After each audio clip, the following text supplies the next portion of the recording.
Brestois, Brestoises, nous avons un nouveau concitoyen dans notre magnifique ville. Bienvenue pour ce 39e épisode de Brest On Air, où je fais déjà mon retour après 2 épisodes d'absence. Et comme moi, certains autres font leur retour, mais eux étaient déjà là pour faire les 2 excellentes interviews de Robbie Malm et de Steve Elana. J'introduis bien sûr Fanche. Comment vas-tu, Fanche ? Eh bien, bonjour à tout le monde. Ça va très bien et très heureux de te retrouver parmi nous, Quentin. Ah écoute, je pouvais pas dire non cette fois-ci. Mhm. Et Yann, comment vas-tu Yann ? Très bien, très heureux aussi de vous retrouver pour cet épisode qui marque un peu le début de la nouvelle saison, si on veut. Exactement, puisque nous allons parler du mercato, du début du mercato du Stade Brestois, puisque les 2 premières recrues ont été annoncées par le club. Donc on parlera juste brièvement en le mentionnant de Jérémy Ledoiron qui signe pour 1 an et 2 ans en option en provenance du Stade Briochin. Un pari assez intéressant. Il n'y a vraiment aucun point négatif à montrer. Après, c'est le risque est nul. Mais surtout, où là le risque n'est pas nul du tout parce qu'il a quand même coûté une sacrée blinde, c'est Franco Nora qui arrive de Saint-Étienne et qui devient le transfert le plus cher de l'histoire du Stade Brestois 29 et assez drastiquement puisqu'il plus que double les anciens records de Romain Perrault et d'Ibrahima Diallo. Alors on va revenir sur ce transfert, on va débattre du prix, de ses qualités, puisqu'on a tous regardé ces derniers jours plusieurs matchs de Franco Nora, que ce soit à Saint-Étienne ou à Clermont. Alors avant de laisser la parole à notre invité, puisqu'on a contacté Laurent Calmu, journaliste à La Montagne qui suit le Clermont Foot Auvergne 63. Je vais juste rapidement vous demander votre avis initial avant de laisser la parole à notre invité et de débattre un peu plus en profondeur sur ce transfert. Alors Franco Nora, c'est une piste qu'on suit depuis au moins 1 an, donc j'imagine que Grégory Lorenzi le suit depuis peut-être 1 an et demi, 2 ans. Qu'est-ce que vous inspire très rapidement en 1 ou 2 phrases ce transfert ? Je commence par toi, Yann. Alors, je mets de côté la question du prix, mais je pense que c'est un profil qu'on n'avait pas forcément et dont on a besoin. Mais ça reste quand même pas, pour moi, ça sera pas notre leader d'attaque. C'est un bon joueur, un très bon remplaçant à Johan Cour. Je sais pas si ça peut être plus. Et Fanche, est-ce que tu as le même avis ou est-ce qu'il diffère justement ? On avait dit 2 phrases, Yann. Moi, j'ai un avis, si on peut développer après, moi, je vais juste donner mon avis. C'est, comme tu l'as dit très justement, c'est un joueur qu'on suivait depuis très longtemps. Très bon à Clermont en Ligue 2. Je pense qu'on a une vision un petit peu tronquée de son niveau avec la saison qu'il a passée un peu sur le banc à Saint-Étienne. J'attends de voir. Voilà, de toute façon, on le dira en conclusion. On fait le bilan d'un recrutement un peu plus tard que sur les prochaines semaines. Donc on verra. Alors avant de démarrer, d'entrer dans le vif du sujet, comme je l'ai dit, Yann, tu as passé quelques minutes avec Laurent Calmu, qui est donc journaliste à La Montagne et qui suit le Clermont Foot Auvergne. Et tu as parlé de diverses choses, un peu d'Adrian Gerbich également. Un petit bonus, on espère prémonitoire, mais surtout donc de Franco Nora, qui a passé 2 ou 3 ans à Clermont. Je te laisse la parole et on revient juste après. Alors, Laurent, déjà bonjour et merci de nous accorder un peu de ton temps. Franco Nora, pour toi, c'est un bon ou un mauvais souvenir à Clermont ? Ah non, c'est un bon souvenir. Clermont, c'est même un très bon souvenir. Il est arrivé, il était prêté par Nice. Il de faux de relancer sa carrière, vraiment la lancer. C'est un jeune joueur qui n'avait pas encore eu beaucoup de temps de jeu en Ligue 1. Et il arrivait de Nice en tout cas, ça c'est sûr. Il a fait une première saison un peu... il y a eu 2 saisons dans sa première saison. La première où il n'a pas trop joué. Et la deuxième où, à partir du mois de janvier, il a vraiment explosé. Et la saison suivante, il avait été enrôlé par Saint-Étienne, je crois, et reprêté dans la foulée à Clermont. Et il a confirmé complètement toutes les bonnes choses qu'il avait montrées lors de sa deuxième moitié de la première saison. Et peut-être, avant de se pencher vraiment sur le sportif, sur le plan humain, Franck Honora, c'est quel type de personne? Ça peut être le leader d'un vestiaire ou c'est au contraire quelqu'un qui est assez calme, assez discret? Leader, je sais pas, je le connais pas assez, c'est quelqu'un d'agréable, hein, il est très souriant, il parle bien, il parle facilement, je veux dire, c'est pas quelqu'un de renfermé, c'est quelqu'un qui a l'air de très bien s'intégrer dans un groupe, de là à devenir un leader, je sais pas, peut-être qu'il a pas encore l'âge non plus de devenir un leader, mais c'est pas toujours une question d'âge, mais pour lui, c'est un bon élément dans un groupe qui met une ambiance sympathique. D'accord. Du coup, cette saison du côté de Saint-Etienne, il a essentiellement joué milieu droit. C'était également le cas à Clermont? Ouais, à Clermont, il jouait toujours sur un côté, essentiellement à droite, effectivement. Bon, c'est là qu'il fait le plus parler sa vitesse, quoi, sa capacité de percussion, quoi. Et justement, la vitesse, quand on regarde un peu les matchs de Franck Honora, ça semble être quand même sa qualité principale. Ah, c'est ce qui saute aux yeux, quoi. C'est vraiment quelqu'un qui a très très vite ballon au pied, qui démarre très très vite, qui fait très vite des différences sur ses premiers appuis. Donc sur un côté, forcément, ça peut créer des brèches. Et c'est ce qui était intéressant pour Clermont. Ça permettait vraiment de vite déséquilibrer l'adversaire sur le côté grâce à sa vitesse. Ouais. Et peut-être au-delà de sa vitesse, il y a d'autres gros points forts. On pense notamment à ses qualités techniques. Ouais, bon, évidemment, il a une technique qui est d'un bon niveau. Il a aussi, c'est ce qu'il nous disait quand il était à Clermont, il avait un peu tendance à avoir une façon de jouer un peu stéréotypée. C'est-à-dire qu'il abusait même parfois de sa pointe de vitesse, et au bout d'un moment, les adversaires ont fini par comprendre comment le museler. Donc il a beaucoup appris tactiquement, notamment sous les ordres de Pascal Gastien, pour essayer de densifier son jeu, essayer de trouver d'autres solutions, tout en utilisant encore une fois sa capacité à percuter et à faire des différences sur les premiers appuis, comme je disais, mais de manière un peu plus en réfléchissant un peu plus au côté tactique, essayer de se faire un peu plus oublier, essayer de venir chercher un peu plus de ballon, pas forcément de l'attendre le long de la ligne de touche. Justement, ce dernier point il est assez intéressant parce que c'est un constat qu'on a fait un peu sur le match de Saint-Etienne. On a l'impression que c'est quelqu'un qui n'aime pas forcément prendre l'axe. C'était le cas clairement aussi, ou c'est peut-être une consigne plutôt factuelle? Ouais, c'est pas une consigne de repère, ça je saurais pas dire. Clairement, c'est vrai que c'était quelqu'un qui était bien sur son côté. Mais bon, comme je vous disais, quoi, au bout d'un moment, il essayait un peu de repiquer un peu plus souvent pour essayer même de porter des solutions à ses partenaires, et puis des problèmes à ses adversaires qui n'attendaient pas forcément dans ce secteur. Mais est-ce que, enfin c'est une question un peu étrange pour un ailier, mais est-ce que c'est plus quelqu'un qui va chercher à créer l'occasion pour ses partenaires, ou est-ce ça peut être quelqu'un qui peut mettre 7, 8, 9, 10 buts dans une saison? Tu vérifieras les chiffres, hein, mais clairement il a marqué quelques buts, il a aussi fait beaucoup de passes décisives, donc il est surtout là pour faire les dernières passes. En tout cas, clairement, c'était comme ça qu'il se caractérisait, quoi. Ses statistiques, c'était surtout des passes décisives, parce que c'était quelqu'un qui, sur le côté, faisait vraiment des différences et qui pouvait libérer des espaces pour le finisseur dans l'axe. Il avait fait une grosse partie du travail sur le côté, souvent. Ouais. Il y a un autre point qui est aussi abordé quand on présente un peu Franck Honora, c'est qu'on nous dit que c'est un joueur polyvalent qui aurait la possibilité de jouer notamment arrière droit si besoin est. C'est une impression que tu confirmes, ça s'est déjà fait à Clermont? Oui, parce que clairement il n'a pas trop eu l'occasion de jouer arrière droit. Je crois qu'à Saint-Etienne il a eu plus souvent l'occasion. C'est vraiment un ailier complet en fait. C'est-à-dire qu'il peut se fondre dans un dispositif à 5 derrière ou à 3 en 3-5-2 par exemple. C'est-à-dire qu'il a une grosse capacité d'endurance, donc il peut faire des efforts, renouveler les efforts le long de la ligne de touche.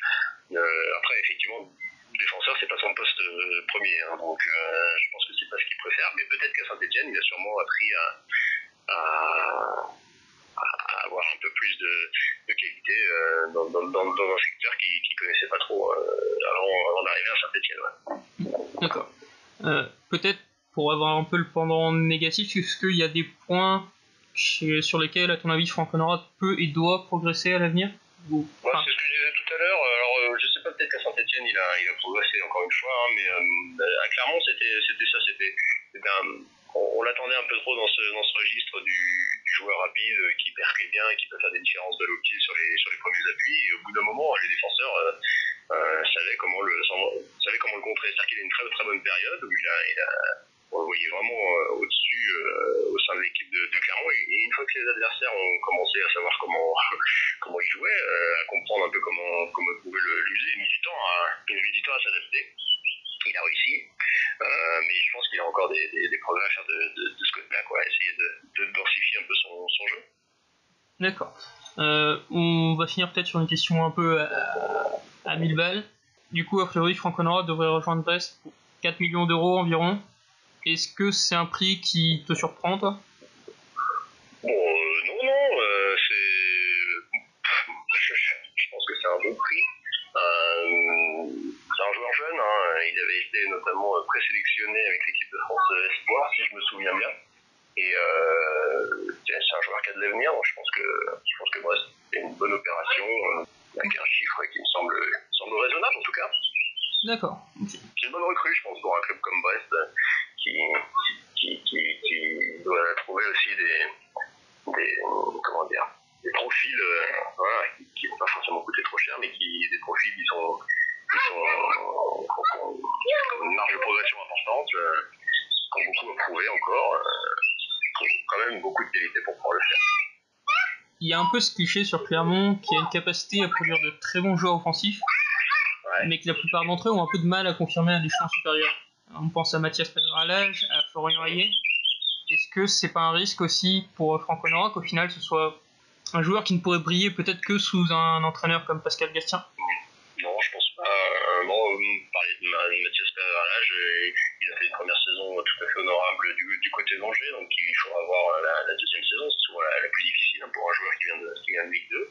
Mais il y a aussi des exemples comme Adrien Hunou au Stade Rennais, qui a eu qui a pu s'imposer au Stade Rennais après avoir été prêté 2 fois à Clermont. Donc je pense que c'est Gaëtan Laborde qui a réussi à se relancer avec Clermont et qui après a pu prouver sa valeur du côté de Montpellier. Donc non, je pense que dans sa façon, dans la progression de Franck Honora, ça peut être une bonne étape.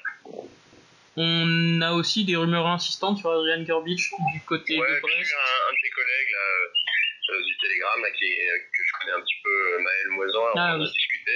Et effectivement, il a annoncé un peu partout. Hein, oui. Brest va avoir de la concurrence. Bon, moi, je crois pas trop. Après, Brest, encore une fois, pour lui, ça pourrait être bien. Mais je suis pas sûr qu'ils pourront s'aligner. Ouais, puis... Ils ne laisseront pas partir.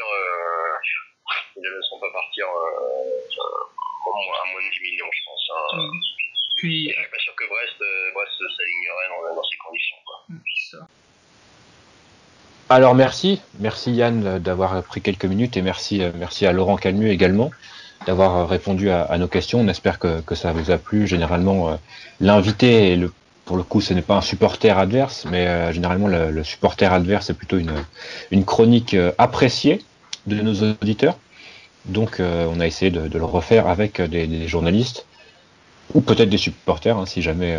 Mais voilà, clairement, il n'y en a pas des masses, donc on a fait plutôt avec les journalistes. Mais on essaiera de le refaire pour les prochaines recrues, s'il y en a, et on espère qu'il y en aura. Oh. Alors, vous avez terminé, Yann, par le prix autour de ce transfert de Franck Honora. 5 millions, alors selon l'équipe évidemment, parce que le Progrès annonce un prix un peu plus attractif pour le Stade brestois, mais on serait autour de 4 ou 5 millions, plus un pourcentage à la revente, ce qui... Voilà, c'est quand même important, d'autant qu'il est de 20%. Et donc, voilà, sur ce prix, beaucoup de personnes trouvent que c'est plutôt un bon joueur, mais qu'il est assez cher. Est-ce que vous êtes d'accord avec cet avis-là ? Oui, moi personnellement, c'est effectivement le prix en fait qui me fait un petit peu, qui me rend un petit peu dubitatif, parce qu'effectivement, Franck Honora, ça a l'air d'être un joueur qui a des qualités. On reviendra là-dessus un petit peu plus tard. Mais en fait, la question qu'on peut se poser, on en parlait tous les trois déjà en préparant ce podcast et même il y a quelques temps, pour savoir comment est-ce qu'on peut justifier d'un bon ou d'un mauvais prix. Déjà, c'est très subjectif, ce que tu disais, effectivement, si jamais il nous plante 7 ou 8 buts et il fait 15 passes décisives cette année, on aura oublié le prix très rapidement.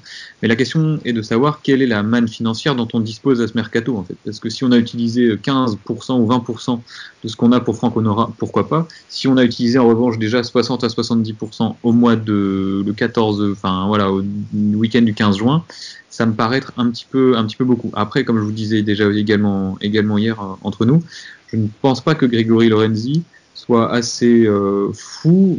Il l'a prouvé par le passé pour être quelqu'un qui gère plutôt bien l'argent qui lui est mis à disposition, qu'il ne soit assez fou pour mettre plus de la moitié de son enveloppe sur un joueur déjà au mois de juin. Je veux lui faire confiance.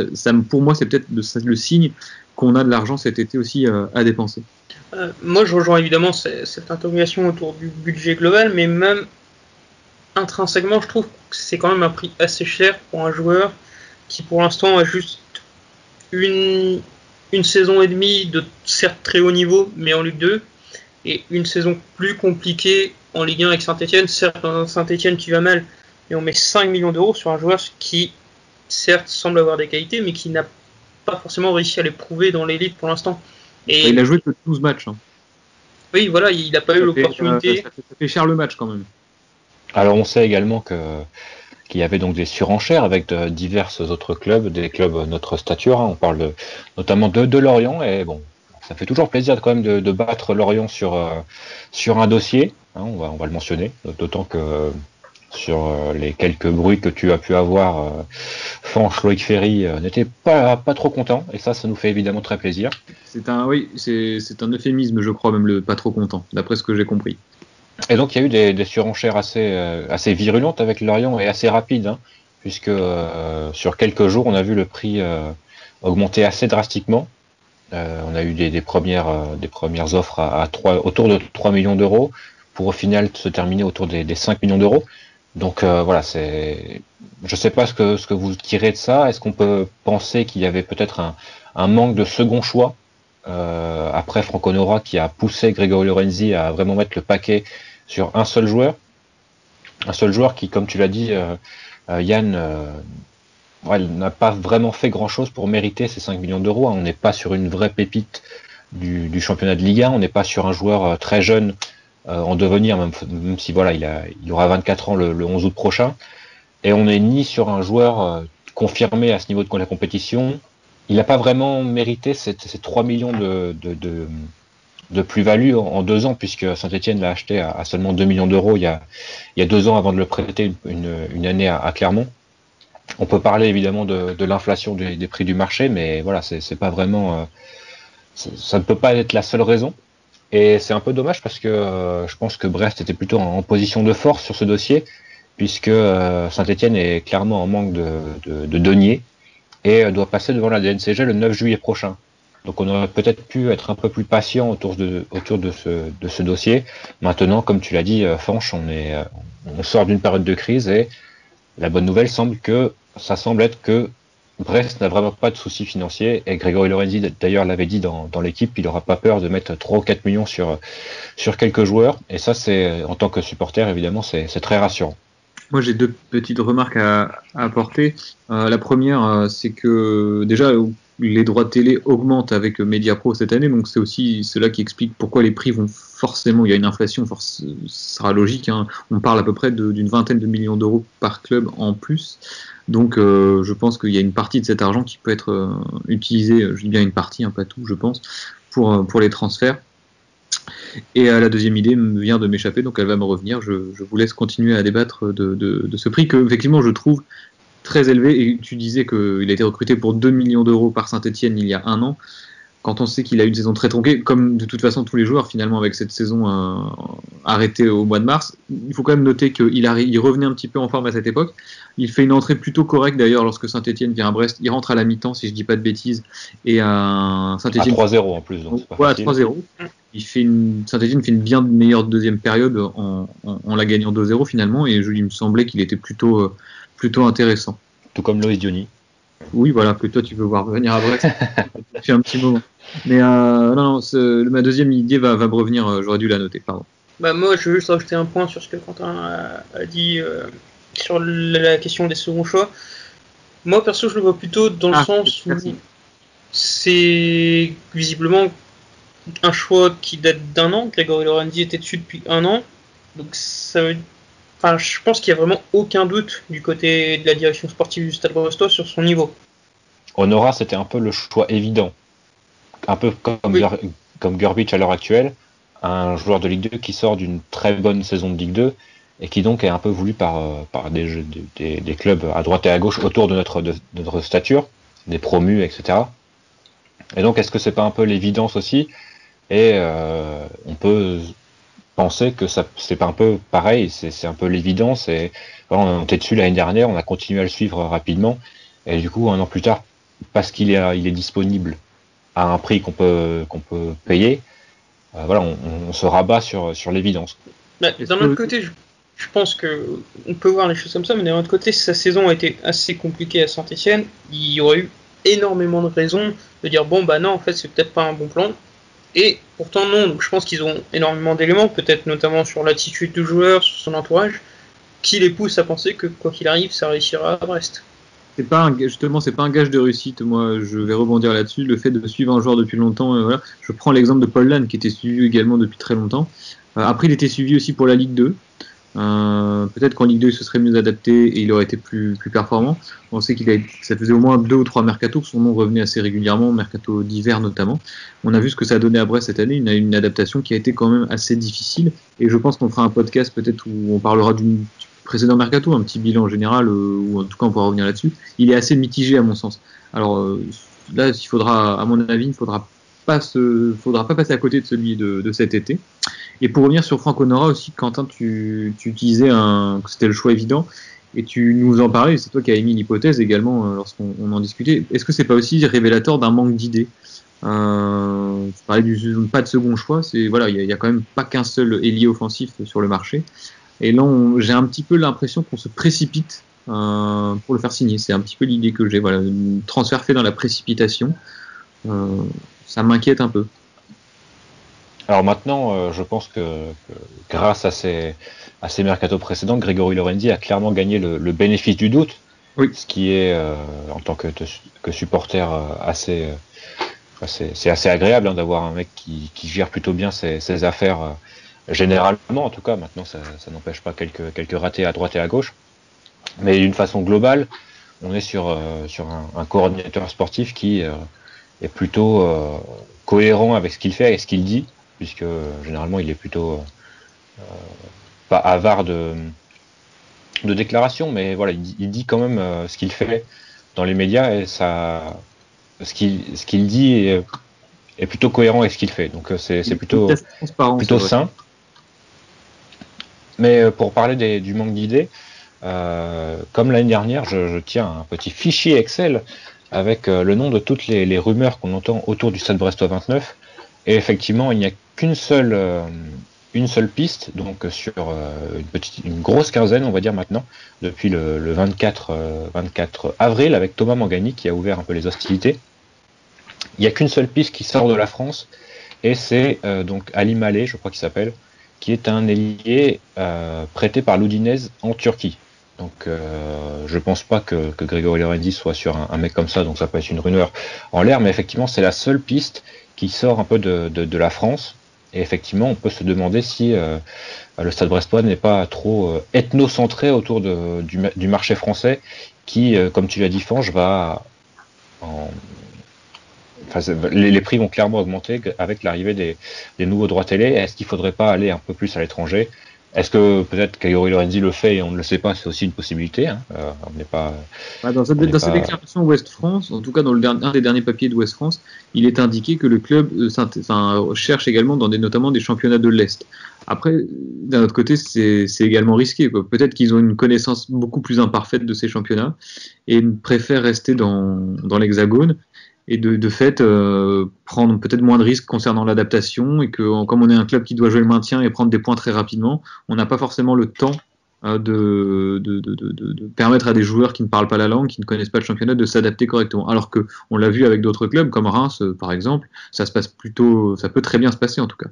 Moi j'aimerais bien un petit peu plus d'originalité dans les pistes, dans les recrues, pour peut-être aussi à moindre coût trouver des belles pistes, même si fatalement il y aura du déchet. Voilà, le problème d'être sur des pistes comme Honora, Gurbic, c'est qu'il y a aussi beaucoup d'autres clubs qui sont dessus. Et évidemment, les enchères montent. Et ça joue pour le club vendeur, ou pas d'ailleurs, mais qui peut jouer avec ses offres en disant que X à mi-temps, Y à mi-temps, et du coup, il va falloir soit s'aligner, soit augmenter pour que justement il soit d'accord de le vendre. Et moi, je me demande, voilà, pourquoi on pourrait pas être le club qui attire Adrian Gurbic quand il quitte l'Autriche, quoi. Peut-être qu'aujourd'hui, avec nos moyens, notre statut finalement en Ligue 1, parce qu'on est un club du coup qui s'est maintenu, on a fait partie de l'élite, peut-être que ce serait plus facile de le faire justement, mais il faut attirer les joueurs. Et dans l'article également du Ouest France qui était assez intéressant, il faisait mention de nos infrastructures. Effectivement, on a un centre d'entraînement qui est aujourd'hui maintenant plutôt correct, mais notre stade n'attire pas forcément. En Ligue 1, il y a peut-être mieux, on peut peut-être mieux payer ailleurs aussi, parce que les droits télé augmentent pour tout le monde, donc nous on va avoir plus d'argent, mais tous les autres clubs auront plus d'argent, donc finalement au niveau de la concurrence franco-française, ça ne change pas grand-chose. C'est très très compliqué, je pense. Après, il faut avoir une bonne connaissance du foot, parce que si tu recrutes un mec mais juste parce qu'il est un peu, c'est recruter pour recruter, ça vaut pas le coup non plus, quoi. Je pense à Zelaini à Reims, c'est des très bons coups, mais faut les trouver. Mais quand on voit un club comme Nîmes qui semble plutôt porter sur la Scandinavie, sur la Norvège notamment, on peut se demander pourquoi pas Brest finalement. Après Nîmes, c'est bizarre. Ça viendra peut-être dans les années prochaines. Après, ça prend du temps pour se structurer, pour se créer un réseau. Cleo Lorenzi débute finalement dans le métier et surtout n'a jamais mis autant d'argent sur un joueur.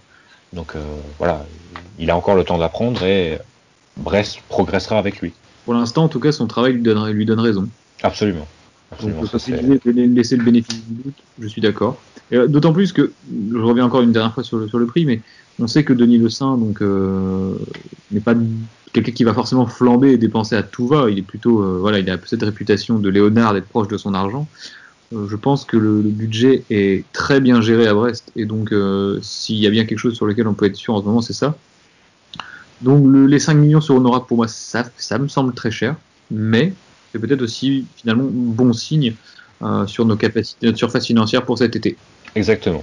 Et sur ce, on va peut-être passer au profil un peu plus, parler un peu plus de jeu autour de Franck Honora, puisque outre un actif, c'est évidemment un joueur de football qu'on a recruté, un ailier surtout droit. Et donc, comme je l'ai dit en introduction, on a tous regardé plus ou moins de matchs de Franck Honora sur ces dernières heures, que ce soit avec Saint-Etienne ou avec Clermont.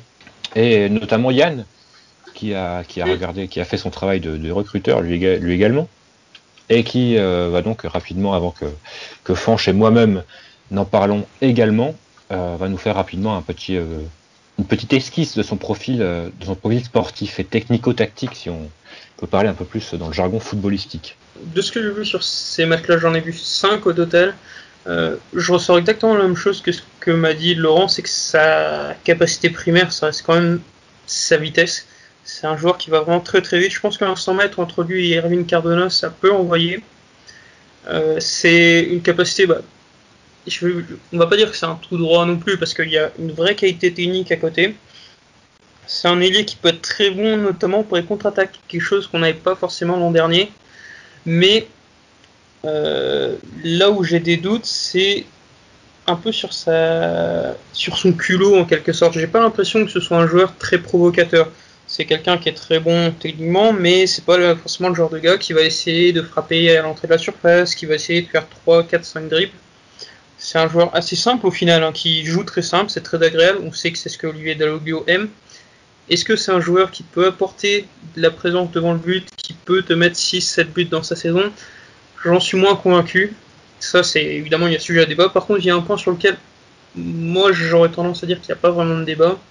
C'est que on présente souvent Franck Honora comme un joueur qui peut jouer derrière. Pour moi, c'est absolument pas le cas. Il peut dépanner effectivement un match ou deux, mais c'est absolument pas une solution viable sur le long terme. Donc, il y a des gros soucis de placement. C'était visible à Saint-Etienne. Bon, certes dans un système en 3-5-2, mais gros soucis de placement. Souvent en retard, bien sûr, il compense avec sa vitesse, mais pour moi, c'est absolument pas un défenseur. Enfin, je t'ai regardé un peu de match, tu l'avais vu également puisque tu étais au stade pour la belle victoire de Brest contre Saint-Etienne, tu en as parlé tout à l'heure. Oui, puis qu'est-ce que tu as retenu un peu de... Avec Clermont, lorsqu'il est venu à Brest, on y était au match. Moi, notamment, j'ai vu le match face à Nantes, qui était à huis clos, où Franck Honora était titulaire et il a joué à peu près 60-70 minutes de jeu. Et je rejoins Yann sur l'idée principale, c'est que c'est un joueur qui est extrêmement rapide, et très très très vif. Sur les premiers appuis, on sent il a du jus dans les jambes, vraiment, il est très dynamique. Après, j'ai remarqué que c'est quand même un joueur qui jouait très souvent en première intention et très souvent vers l'avant. Donc ça, c'est quelque chose qui est plutôt positif, surtout dans une équipe qui sera coaché par Olivier Dalloglio. On sait qu'il aime plutôt quand même ce jeu offensif porté vers l'avant. Honora semble remplir cette case-là qui, pour un joueur, est très importante. On a vu des joueurs déjà qui avaient le ballon et constamment repassaient par l'arrière. Ça n'a pas l'air d'être son cas. Après, je ne connais pas assez le joueur pour me faire un avis définitif, mais c'est vrai que peut-être dans ses défauts, on pourrait également parler d'un manque de justesse dans ses transmissions. Alors, paradoxalement, c'est un très bon centreur. Des centres qui viennent de la droite vers la gauche, il en a fait un paquet, notamment certains qui se sont révélés décisifs. On pense en Coupe de France notamment pour Branga qui marque, à Nantes au match lorsque Saint-Etienne s'impose 3-2 aussi, enfin vraiment des très bons centres. Pourtant dans les petits espaces, ces passes sont manque de précision, c'est souvent un petit peu long, un petit peu court. Après, est-ce que c'est parce que Saint-Etienne était une équipe qui était dans le doute? Est-ce que c'était une équipe qui n'avait pas un collectif qui fonctionnait très bien l'année dernière? Ils étaient à 17e avant que la saison ne s'arrête. Peut-être qu'il y a un manque de confiance générale qui explique cela. Voilà. Après, pour revenir sur son travail défensif, moi j'ai pas l'impression que, en tout cas sur les rencontres et les extraits de matchs que j'ai pu voir, que ce soit un gars qui soit forcément un énorme adepte du travail défensif. Enfin, il revient s'il faut revenir. Mais il est souvent, Quentin, tu en as parlé, il est souvent en retard, et puis même quand il faut y aller au contact, il a un peu tendance à éviter justement ce contact, à sauter le cul en arrière, enfin voilà, quelque chose c'est pas un gars comme Johan Cour qui allait dans tous les sens et taclé à tout va. Voilà, donc des choses très positives dans son jeu vers l'avant, dans ses centres, dans sa vitesse. Yann, pour les contre-attaques, ça peut être quelque chose de très important. Après, dans son jeu de passe, dans ses transmissions, c'est un petit peu plus léger, et je trouve qu'il manque de poids aussi, vraiment de capacité physique, d'impact, et c'est peut-être ça aussi qui explique en fait ce manque que tu soulignais, pardon Yann, de percussion balle au pied. Quand je dis qu'il va vers l'avant, il se tourne vers l'avant et souvent il distribue le jeu, mais il ne va pas effectivement forcément percuter vers le but. Il va souvent s'excentrer pour centrer. Voilà. Peut-être qu'après à Brest, les consignes seront différentes et il fera autre chose et il jouera peut-être à gauche et on n'en sait rien. Mais en tout cas, très belle qualité de centre et rien que ça peut être intéressant si jamais on trouve l'attaquant qui sera à la retombée. Adrien Garbic, si tu nous écoutes. Voilà. Ce qui est intéressant, c'est que moi j'ai regardé Saint-Etienne-Rennes, donc la demi-finale de Coupe de France, une mi-temps de Saint-Etienne-Nantes où il jouait, comme tu l'as dit, un peu piston droit en 3-5-2, et j'ai regardé Reims-Clermont. Début de saison 2017-2018 où il fait face donc à Reims où Clermont avait plutôt une belle équipe et avait fait plutôt bonne impression à Reims contrairement à nous quand on avait été là-bas. Donc voilà, c'était le très gros Reims qui était déjà leader. Clermont avait une belle équipe avec des Pereira Lage, des Bernardoni, des Honora, des Ajorc, Manuel Pérez, Fabien Santonze et j'en passe. C'était vraiment une belle équipe de foot. Et donc j'ai regardé aussi pas mal de trucs et j'en ressors évidemment une rapidité assez impressionnante. Il paye pas de mine, mais vraiment cette grosse capacité d'accélération, il va vraiment très vite et il atteint cette vitesse de pointe avec à une vitesse assez impressionnante. Donc ce qui est clairement son principal atout, et on sait que le football en 2020, on travaille beaucoup sur la vitesse, et si t'es lent, comme on va prendre l'exemple de Paul Lannes au hasard. Si t'es lent, c'est quand même compliqué d'exister, on va dire, si t'as pas en tout cas une qualité technique hors du commun, ce qui n'est pas le cas de Paul Lannes au hasard, encore une fois. Lui non plus n'a pas vraiment une qualité technique hors du commun. Après voilà, il n'est pas non plus mauvais techniquement. Maintenant, comme tu l'as dit, il y a quand même quelques progrès à faire au niveau des transmissions, et comme tu l'as dit également, une qualité de centre assez indéniable, des centres tendus, brossés, et ça c'est peut-être l'un des gestes les plus beaux à voir quand tu es au stade et quand tu regardes le match à la télé aussi. Et du coup, vu que les centres sont aussi des passes, évidemment, il y a une bonne qualité de passe à moyenne distance. C'est ce qu'on a vu notamment sur une action du Clermont-Reims où il trouve son attaquant qui n'était pas Ajorc, puisque Ajorc rentre en cours de jeu. Mais voilà, son attaquant sur un enchaînement assez rapide. Et c'était pas vraiment un centre, mais pas vraiment une passe courte. Voilà, c'était un bon ballon directement qui s'est placé sur la tête de l'attaquant. Et par contre, c'est vrai que comme tu as dit, Yann, c'est ce que je dis souvent en parlant de Brest, mais qui va pas vraiment pallier à ce manque de l'effectif brestois, c'est qu'il y a un manque de talent individuel pour moi. Autant il est très rapide et il peut faire la différence grâce à sa vitesse, autant il peut pas faire la différence avec ses dribbles. Et comme tu l'as dit, Yann, c'est pas vraiment un joueur qui va provoquer le 1 contre 1, et plutôt quelqu'un qui va essayer de crocheter un crochet assez rapide. Mais voilà, il manque un peu ça manque un peu de variété dans son jeu. J'ai vu aussi beaucoup autant à Saint-Etienne, autant à Clermont, pardon, il y avait un peu plus de variété dans son jeu. Autant à Saint-Etienne, il était vraiment très collé sur le côté droit. Et à chaque fois qu'il y avait le ballon, son idée première, c'était de centrer. Et je pense que la moitié de ses ballons touchés finissent en centre. Alors il obtient beaucoup de corners, notamment avec ça. Il était contre Fetou Mawassa, qui était quand même un sacré client. Donc il y a pas c'est pas un joueur qui a pris beaucoup de vitesse sur ce match. Mais voilà, ça manque un peu de variété dans son jeu. Une variété qui arrivera peut-être dans un contexte, comme tu le disais, Fanche, un contexte un peu plus facile pour la progression, pour jouer libéré, ce qui n'était certainement pas le cas à Saint-Etienne cette saison, avec une obligation assez nette de résultats, surtout que lui n'a pas vécu le début de saison, et que donc il est arrivé dans une équipe qui était rapidement en difficulté et qui avait rapidement besoin de points, sinon c'était la descente. Et ils s'en sortent assez de justesse. Contrairement à toi, moi, Fange, j'ai trouvé qu'il était assez fiable défensivement, rarement hors de position. Maintenant, sur les quelques fois où il l'était, il a sa capacité à revenir à une vitesse assez folle. J'ai posté notamment deux gifs sur mon compte Twitter où il rattrape Youssouf Koné et Fetou Mawassa sur des petits sprints plutôt bien sentis. Et moi, j'ai trouvé qu'il était plutôt alerte tactiquement. Il va au pressing, mais c'est plutôt un peu comme on vous dit, fais-le jouer, tu vois. C'est pas pour récupérer le ballon, c'est vraiment pour faire jouer l'adversaire. Et parfois, il y va tranquille, et c'est plutôt pour courir à côté de l'adversaire que pour vraiment récupérer le ballon. Et j'ai trouvé aussi physiquement une capacité aussi à répéter les courses à haute intensité. Je me souviens contre Rennes, à la 90e minute, il fait un sprint sur un corner offensif pour attraper la contre-attaque, et voilà, c'était plutôt intéressant. Il est pas très créatif, je l'ai pas trouvé très intelligent balle au pied.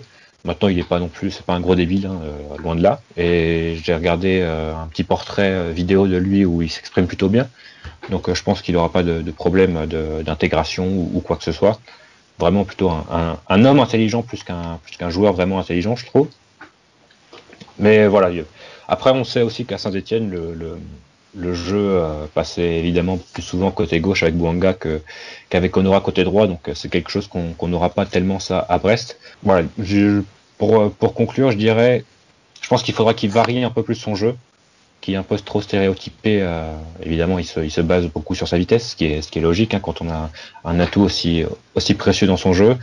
Il gagnerait, je pense, à devenir un peu plus dangereux, parce qu'il va pas souvent dans la surface, il reste plutôt dans la périphérie. Mais globalement, ça reste un bon joueur de Ligue 1, un peu cher. Ce sera le consensus, un bon joueur de Ligue 1 qui va devoir montrer qu'il vaut ce prix, quoi. Mais après, c'est un joueur de Ligue 1 version nouveau droit télé aussi. Donc, est-ce que ça va être la tendance générale ? Ça risque. Combien valent les 5 millions d'aujourd'hui il y a 2-3 ans ? C'est ça aussi la question.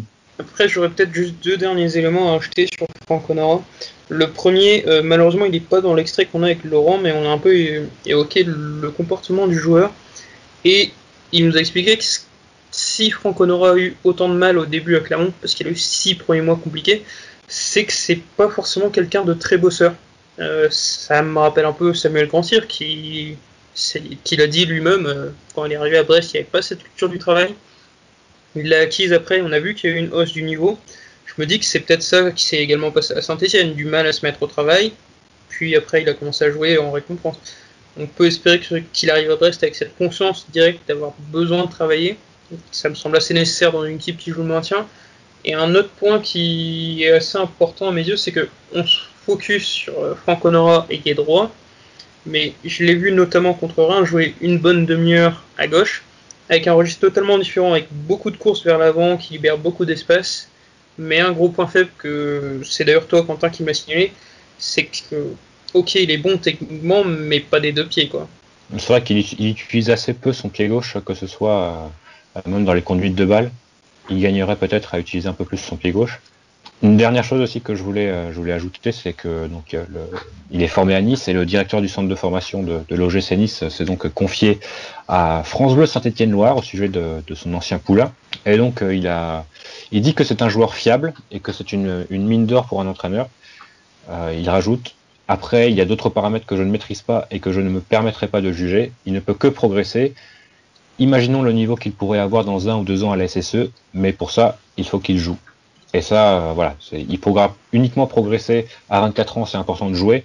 Et voilà, je pense que Grégory Lorenzi imagine qu'il va progresser techniquement avec Olivier Daouliou, tactiquement également. Il va jouer dans un autre registre, un peu plus libéré sûrement, avec d'autres possibilités de course, avec d'autres joueurs également.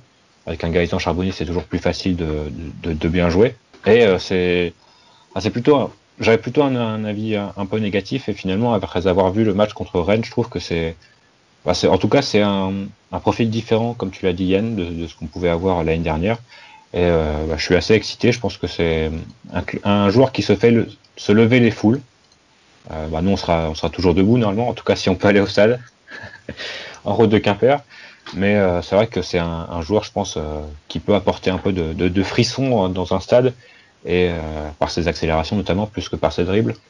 Au final, je suis assez optimiste. Après, je sais pas si on pourra faire une vraie plus-value avec notamment les 20% à la revente, mais je pense pas que ce sera un flop. Si on a sur la perspective d'une plus-value, tu as calculé, il faudrait qu'on le vende à combien minimum? À 8,5 millions d'euros. Puisque donc à 20%, ce serait 20% de 8,5, c'est donc 1,7, ce qui ferait 7,8, ce qui ferait 6,7 millions d'euros pour Saint-Étienne et 6,8 millions d'euros pour le Stade Brestois. Ça fait beaucoup quand même. Hein. Oui. Après, peut-être sur une perspective plus générale, on peut constater aussi, mais c'est pas une surprise, on commence à recruter là où on a besoin. Dans le sens où nos priorités, c'est ailier, latéral droit pour l'instant. Et on commence par ça. Et un attaquant aussi, sur Adrian Gurbic, qui on l'espère sera notre prochain podcast. Fanch, un petit dernier mot peut-être? Pardon, mon micro était coupé, c'est pour ça que j'ai essayé de parler, mais ça ne répondait pas. Non, mais il n'y a pas de faute. Je disais que au niveau du profil du joueur, c'est un joueur donc très rapide. On a Cardona qui est également un joueur très rapide. Donc on peut imaginer que voilà, le jeu offensif de Brest sera peut-être fait d'attaque en transition et non pas d'attaque placée. Or voilà, l'année dernière, on a vu qu'on était assez efficace sur ce genre d'attaque. On se souvient de buts à Bordeaux notamment. Donc voilà, peut-être que c'est aussi assez cohérent à ce niveau-là d'avoir recruté Honora, qui va s'intégrer dans un système de jeu qui a été un petit peu rodé déjà l'année dernière. Et voilà, plus globalement, je pense que Brest est plutôt un environnement sain pour progresser, et que tout est mis en place pour que les joueurs s'épanouissent. Donc je suis plutôt optimiste quant à l'arrivée de Franck Honora. Après voilà, on fera un bilan un peu plus définitif sur cette arrivée l'année prochaine. Dans le podcast numéro 60. Oui, voilà, qui aura comme titre évidemment quel groupe pour l'Europa League l'année prochaine. En tout cas, on nous le souhaite. Yann, un petit mot de conclusion peut-être? Pas grand-chose, si ce n'est que comme vous tous et comme tous ceux qui nous écoutent, on n'a qu'une hâte, c'est de voir le Stade Brestois et Franck Honora à l'œuvre. C'est un petit mot pour conclure peut-être ce podcast Fanch sur cette arrivée. La première d'une série qui, j'espère, sera assez intéressante. On parle entre 4 et 6 recrues. Voilà, j'attends de voir, je regarde. Tu disais en préambule de faire confiance et de laisser le bénéfice du doute, en tout cas à Grégory Lorenzi, c'est ce que je fais. Je suis plutôt également excité à l'idée de redémarrer la saison. Le seul truc, c'est que c'est dans très longtemps normalement, si c'est que fin août, donc on a encore 2 mois et demi à patienter. J'espère que les choses vont commencer à bouger au niveau du mercato après Franck Honora. Voilà, la saison 2 de Brestonner s'annonce aussi palpitante que la première, donc c'est cool. Je suis motivé, intéressé, et puis prêt à en découdre en tout cas sur les ondes avec vous pour la prochaine saison de Ligue 1. Messieurs, un petit pronostic pour la prochaine recrue. Et on exclut Romain Fèvre qui semble comme bien parti. Ça serait trop facile. Je vais dire, allez, Wagner de Saint-Étienne également. Je prends le riche qui Michael Alphonse, le latéral droit de Dijon. Ah, la grosse cote là. Et de ton côté? Messieurs, Pas on de va pronostic de la part de Quentin. Ça fait ça met les autres dans la merde et ça se mouille pas. Ah non, moi je vais le dire. Je vais sortir notre Autrichien préféré, évidemment. Le deuxième meilleur buteur de Ligue 2, donc Adrian Grbić et sa frappe de balle redoutable. Ça aurait une très belle allure comme attaque. Ah bah ça clairement. Non mais ce serait une très très belle attaque sur le papier en tout cas d'avoir Grbić, Charbonnier, Cardona, Honora. Je pense qu'on pourrait se concentrer ensuite sur les postes derrière qui nous manquent. Et puis évidemment battre Lens sur un dossier, messieurs. Bah remarque. C'est ça la vie finalement. Battre Lens de manière générale c'est quelque chose qui se fait régulièrement. Donc, c'est vrai. C'est devenu monnaie courante. Messieurs, merci d'avoir été avec moi et d'avoir partagé votre connaissance autour de cette nouvelle recrue. Donc le début d'une série qu'on espère plutôt de qualité. Et on va se dire à la prochaine pour la prochaine recrue. Le plus tôt possible, on l'espère. Ça dépend. Moi, je fais pas un podcast pour présenter Alexandre Mendy. Ah non. Au moins on aura des choses à dire. Après, des choses positives, ça c'est pas sûr, mais il y a des choses à dire. Ça marche. Allez, bon début d'été. À la prochaine. Et allez Brest. Kenavo. Salut. Allons sur le quai Guédon, devant le petit pont, chanter la chanson. Le branle-bas de la croisière et dans la blanche baleinière.